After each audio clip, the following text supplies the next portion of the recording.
wabarakatuh. Di sini saya akan membahas modul 2 yaitu tentang pengembangan bahan ajar cetak. Ikutin. Bye. Pertama saya akan menjelaskan KB1 yaitu ragam dan karakteristik bahan ajar cetak. Bahan ajar adalah kumpulan informasi yang disusun untuk membantu peserta didik menguasai kompetensi.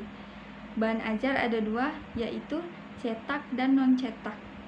Bahan ajar cetak meliputi handout, folder, flyer, buku teks, dan buku ajar mandiri.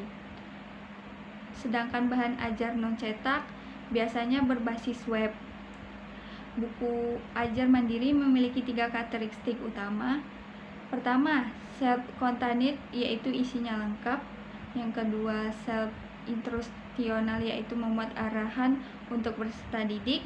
Yang ketiga, self-explanatory yaitu bahasanya jelas dan mudah dipahami. Bahan ajar cetak cocok untuk menyampaikan sebagai informasi, bisa dipelajari kapan saja, tidak butuh alat tambahan dan bisa dikombinasi dengan media lain. Terus, kriteria bahan ajar yang berkualitas menurut Henci dan kawan-kawan tahun 2005, bahan ajar cetak yang berkualitas itu punya 4 indikator penting. Yang pertama, bisa meningkatkan hasil belajar peserta didik. Yang kedua, memotivasi peserta didik untuk belajar. Yang ketiga, meningkatkan retensi atau daya ingat. Yang keempat, membantu peserta didik menerapkan pengetahuan dan keterampilan.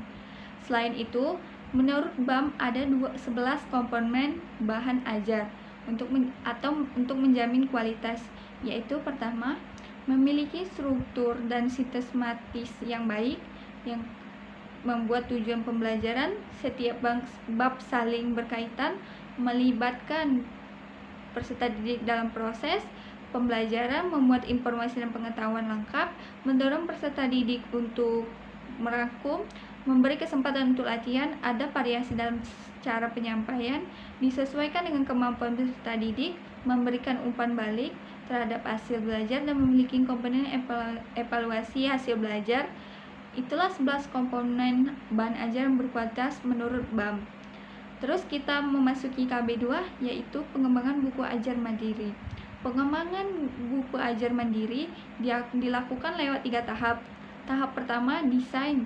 Di sini kita menentukan tujuan pembelajaran menurut sistematis bahan ajar dan memilih metode serta pendekatan yang akan digunakan. Tahap kedua, pengembangan. Pada tahap ini dilakukan penulisan draft, proses produksi dan pasca produksi. Tahap terakhir, evaluasi. Di sini dilakukan pengujian kualitas draft dan finalisasi produk lewat evaluasi formatif untuk memastikan hasilnya sudah baik.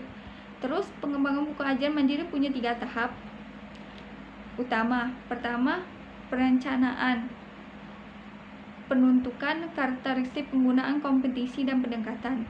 Kedua, persiapan menulis, menyusunin, mencari referensi dan menyiapkan kegiatan belajar. Ketiga, menulis, membuat draft, menyunting dan menyusun buku ajar. Dalam penulisan buku ajar, dalam penulisan ada 3 prinsip penting, yaitu relevansi, materi harus sesuai tujuan, konsistensi antara tujuan, materi, dan evaluasi harus selaras, kecukupan, materi harus pas dan membandai, dan terakhir ada tujuan langkah pengembangan mulai dari mengenali penggunaan, menentukan tujuan, menyusun kerangka, menulis, sampai merevisi buku ajar. Dengan langkah-langkah ini, buku ajar mandiri bisa berkualitas dan mudah digunakan. Sekian pembahasan modul 2 saya akhiri. Wassalamualaikum warahmatullahi wabarakatuh. See you.